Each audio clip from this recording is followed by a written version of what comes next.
aujourd'hui. Un chrétien, selon la parole de Dieu, ne peut pas se marier avec un païen.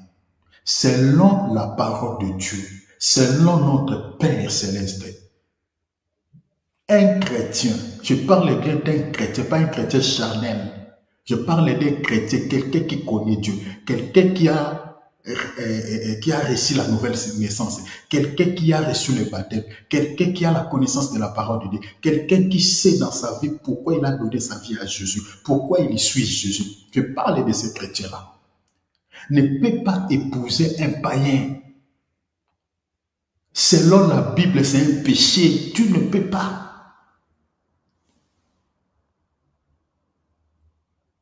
Mais j'avais dit, il y a des cas exceptionnels que par la révélation, parce que la révélation souvent peut aller au-delà des Écritures, que par la révélation, Dieu peut permettre que son fils ou sa fille épouse un païen dans un objectif précis, un objectif peut-être de les ramener dans le Seigneur, de sauver sa vie, que c'est par toi il va se convertir. J'avais donné l'exemple de Moïse dans Nombre chapitre 12 verset 1. Le même Dieu qui avait dit à Moïse d'interdire aux enfants d'Israël de ne pas se marier avec les étrangers, mais le même Moïse que Dieu lui avait transmis ce message, Moïse était marié avec une femme étrangère, une Éthiopienne. Et Moïse avait posé cet acte par la révélation. Il était poussé par Dieu de le faire. Dieu était d'accord avec Moïse. La raison pour laquelle quand Myriam et Aaron s'est opposés à Moïse par rapport à cela, Dieu a frappé Myriam par la lèpre. Lisez Nombre 12, 1. Donc par la révélation, ce sont des cas exceptionnels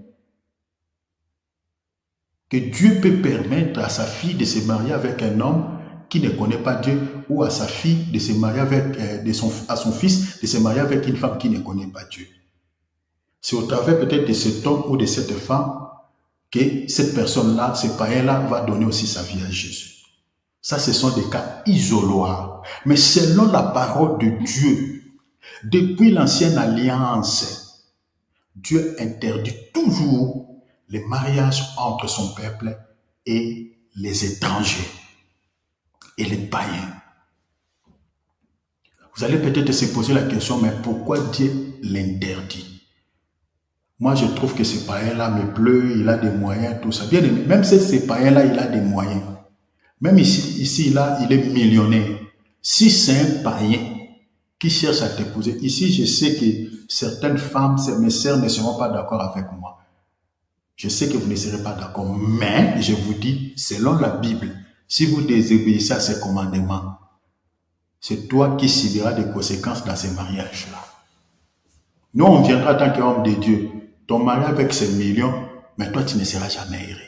Parce qu'il y a une raison que Dieu interdit le mariage d'un chrétien ou de son peuple avec des étrangers. Les raisons, c'est quoi? 1 Corinthiens chapitre 15, verset 33. Les mauvaises compagnies corrompent la bonne mœurs. C'est-à-dire, ce païen-là, il influencera ta vie au monde. Il influencera ta vie à tourner le dos à Dieu. C'est pour cette raison-là, il n'y en a pas d'autre. Ce n'est pas toi qui vas l'influencer, mais c'est lui qui va t'influencer au monde. Tu vas régner la foi. Je vous donne l'écriture, lisons Deutéronome 7, 3, 4. Deutéronome chapitre 7, 3 à 4. Tu ne feras pas alliance avec eux. Vous voyez, l'alliance dont on parle ici, on parle du mariage, comme on a lu tout à l'heure dans Malachie. La Bible dit, tu ne feras pas alliance avec eux. Tu ne les unirais pas en mariage. Car maintenant Dieu donne la raison. Pourquoi il refuse le mariage de son peuple avec les étrangers? Dieu donne la raison, il dit, car il détournerait certainement ton fils derrière moi pour servir d'autres dieux. Est-ce que vous voyez cela? Donc Dieu donne la raison pour laquelle il refuse le mariage de son peuple avec les étrangers. Il dit parce qu'ils vont vous entraîner derrière leur Dieu.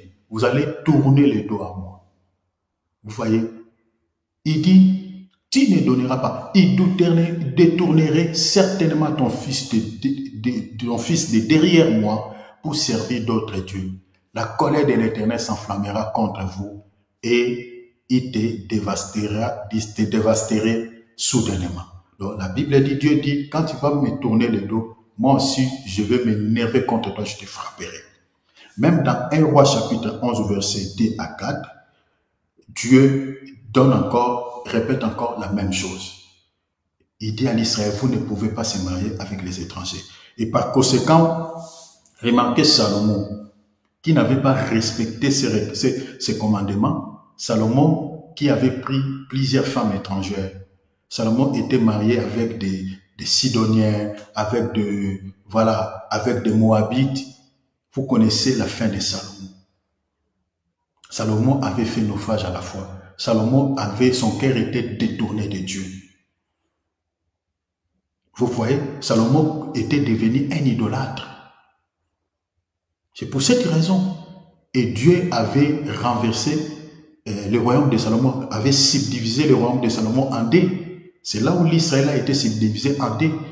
Il y avait l'Israël qui était Juda et Benjamin, et les 10 autres tribus avaient aussi leurs rois. L'Israël était subdivisé en deux, c'est à cause de Salomon.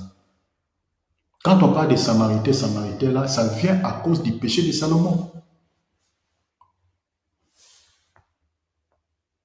Dans la dispensation de la grâce, Dieu ne tolère pas le mariage entre les chrétiens et les païens. Dieu ne le tolère pas. Ma sœur, écoute-moi. Même si ce musulman-là est beau, c'est un païen. Cet homme-là, même s'il a beaucoup d'argent, s'il est païen, ne te marie pas. Dieu l'interdit. Prie Dieu, Seigneur, donne-moi un chrétien qui est beau, qui a des qualités que moi je cherche, qui a aussi des moyens. Dieu te donnera.